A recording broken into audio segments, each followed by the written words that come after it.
যেহেতু এই যে আমার এটা হচ্ছে হাসনাত আব্দুল্লাহ এক্সক্লুসিভ জিনিস, যেহেতু বাংলাদেশে আমি মনে করি হাসনাত আব্দুল্লাহ এক পিস আছে, আমার এই গরুটা এক পিসে আছে।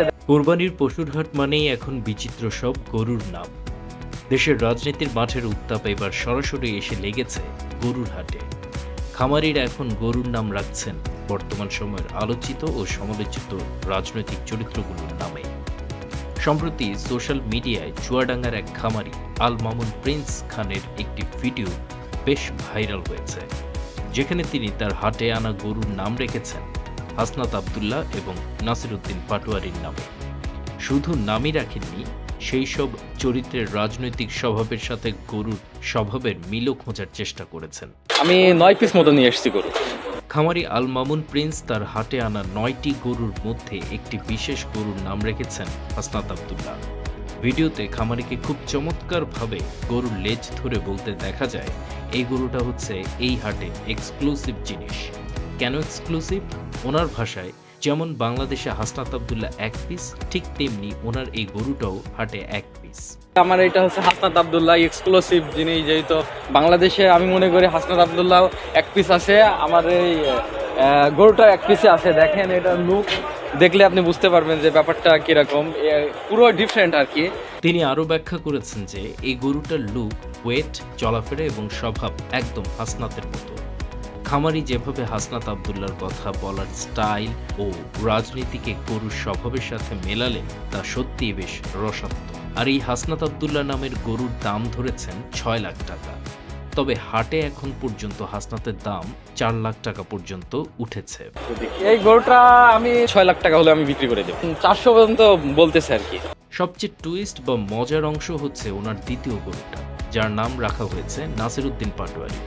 খামারি বলছেন এই গরুটার জায়গা অনেক বেশি লাগে আর স্বভাব হুবহু নাসিরউদ্দিন পাটোয়ারির মতো। খামারির ভাষায় নাসির যেমন বক্তব্য দেওয়ার সময় চোখ বড় বড় করে তাকায়, এই গরুর চোখের স্টাইলও তেমন। শুধু তাই নয়, নাসির পাটোয়ারিকে কেউ কিছু বললে তিনি যেমন সাথে সাথে রিয়েক্ট করে, এই গরুর গায়ে হাত দিল সে নাকি তেমন ক্ষেপে গিয়ে কাউন্টার দেয়, অর্থাৎ শিং উঁচিয়ে তেড়ে আসে।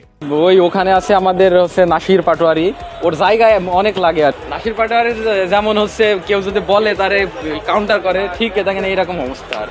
আর দেখছেন ওর ওর চোখের স্টাইলটা দেখেন, ওর চোখের স্টাইলটা দেখলে আপনি বুঝতে পারবেন। ওই দেখছেন একদম নাসির পাটোয়ারি যেরকম বক্তব্য দেওয়ার সময় ওর চোখের মানে দেখা যায়, সেম অবস্থা ওর। আল মামুন প্রিন্সের মতে দেশি জাতের চেয়ে এখন আপডেটেড বা উন্নত জাত যেমন ব্রাহ্মা নিয়ে কাজ করা উচিত, তবেই দেশের উন্নয়ন হবে। কিন্তু সবচেয়ে বড় চমক ছিল ওনার শেষ মন্তব্যটি। তিনি দেশের মানুষের হেদায়েত কামনা করে বলেন, বাংলাদেশের মানুষের ইদানিং হেদায়েতের বড্ড অভাব, আর দেশের বিচার ব্যবস্থা থেকে শুরু করে সব জায়গাতেই এখন একই অবস্থা চলছে। একজন সাধারণ খামারি গরুর হাটে দাঁড়িয়ে যখন দেশের বিচার ব্যবস্থা বা মানুষের মনস্তত্ত্ব নিয়ে কথা বলেন, তখন বুঝতে হবে সমাজ বা রাজনীতির প্রভাব কতটা গভীরভাবে গেঁথে গেছে। বাংলাদেশের মানুষের হেদায়েতের একটু অভাব, এমন কিছু করা যাবে না যাতে আল্লাহ হেদায়েত নিয়ে নেয়। তো বাংলাদেশের সবকিছু এরকম, বিচার ব্যবস্থা থেকে শুরু করে সব জায়গাতেই একই অবস্থা। সবাই ভালো থাকবেন ও সুস্থ থাকবেন। দেখা হবে নতুন টপিক নিয়ে, নতুন ভিডিওতে।